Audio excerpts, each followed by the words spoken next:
The one thing, though, JD, that I am very aware of is that the game from the broadcast booth looks so easy. Oh, yeah. Now, I won't say easy. It looks so simple.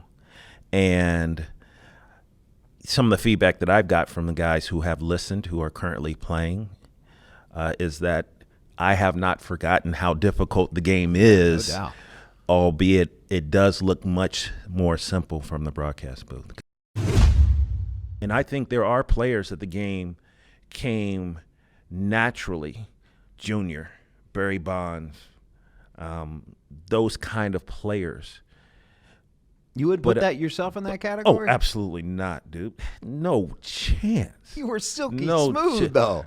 Played for so many years. You're a National Baseball Hall of Famer. No, brother. No, not a chance. So now, just a different level. And, there's levels of Hall of Famers as well. Yeah. And, I sit at the Punch and Judy table and at the Hall of Fame. I don't sit at the 600, 500 home run table. Your first 30-30 shortstop. Yeah. Yes. If your uniform did not have grass stains on the top of your knees, you did not do a Pete Rose slide. Exactly. And I don't think I ever came into the house without grass stains on the top of my knees. So when I went to Double-A and I won that award, I was like, this is how I interpret Cincinnati baseball. I got called up from Triple-A. We were in Denver and got to the stadium late because the flights, there was weather here, there, and the other. And Pete Rose was sitting in his office waiting for me. He called me the day before and told me I was going to be a starting shortstop the next day.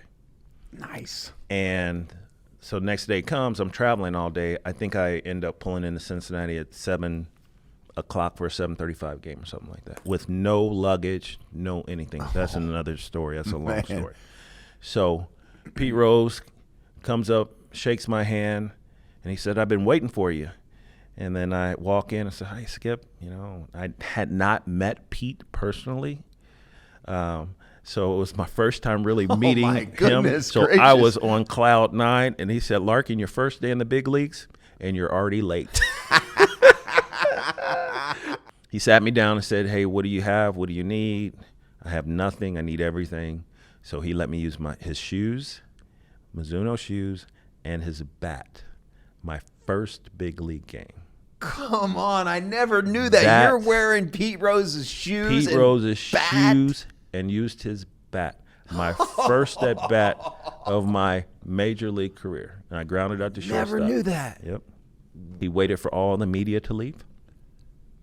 And he said, "How'd that bat feel in your hand?" I was like, it was amazing how those shoes feel. They were great. Good. Where they at? Give them back. I was going to take those shoes and that bat home, and he was never going to see them again. Oh, if we could only have the foresight then to pull those shoes and that bat aside and have that in the I was taking it. There was no if I had the foresight. I already had it in my mind. This is Pete Rose. Absolutely. Pete Rose gave me some shoes and a bat to use. And then he took them back at the end of the game. Got it. I mean, every time I come into the stadium still today, if I happen to look up there and see the number, and I don't go into the stadium and look up there. I mean, it just, as I'm scanning the crowd or whatever it is, I look up there and I go, oh yeah, that was my number. And it's amazing. It really, truly is. Yeah.